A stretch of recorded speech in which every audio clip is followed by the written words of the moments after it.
ఇప్పుడు రాము ఇప్పుడు సింపుల్ లెక్కలు ఎట్లా వేయాలంటే వడ్డీ లెక్కలు ఎట్లా అంటే 100కి లెక్కేస్తారు. 100 రూపాయలకి రూపాయి అనుకో 100కి రూపాయి అంటే ఈ నెల నీకు 100 రూపాయలు ఇచ్చా అనుకో నెక్స్ట్ నెల 100 1 రూపాయి అంటే 101 రూపాయలు. అట్లా ఏంటంటే ఒక 1000 రూపాయలు ఇచ్చామనుకో నీకు వడ్డీ ఎంత వస్తుంది నెలకి 10 రూపాయలు. 10,000 అనుకో 100 రూపాయలు. 1,00,000 రూపాయలు అనుకో 1000 రూపాయలు అనమాట.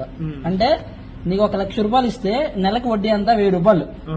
ఇప్పుడు ఏది 1 రూపాయికి అయితే నీకు 2 రూపాయలు కనుకో ఇది 2 రూపాయలు, ఇది 20 రూపాయలు, ఇది 2,200, ఇది 2,000.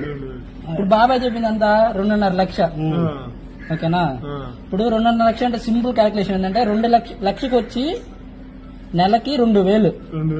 మనకాడ ఎంత ఉంది 2.5 లక్ష అంటే 5,000. ఇంకొక లక్ష వేసుకో దానికి 2,000. ఒక 50,000కి ఎంత వస్తుంది అంటే 1000 రూపాయలు వస్తుంది. మొత్తం ఎంత వస్తుంది నెలకి 5,000. ఎన్ని నెలలకి 10 నెలలకి అంటే 50,000. సింపుల్ లాజిక్ ఏంటంటే లక్షకి 1 రూపాయి అయితే నెలకి 1000 రూపాయలు. అది 2 రూపాయలు అనుకో 2,000. అట్ట క్యాల్కులేట్ చేస్తుంది. అర్థమైంది? ఎట్లా క్యాల్కులేట్ చేయాలా? లక్షకి ఎంత 1 రూపాయి అయితే నెలకి 2 లక్షలు అయితే 2,000.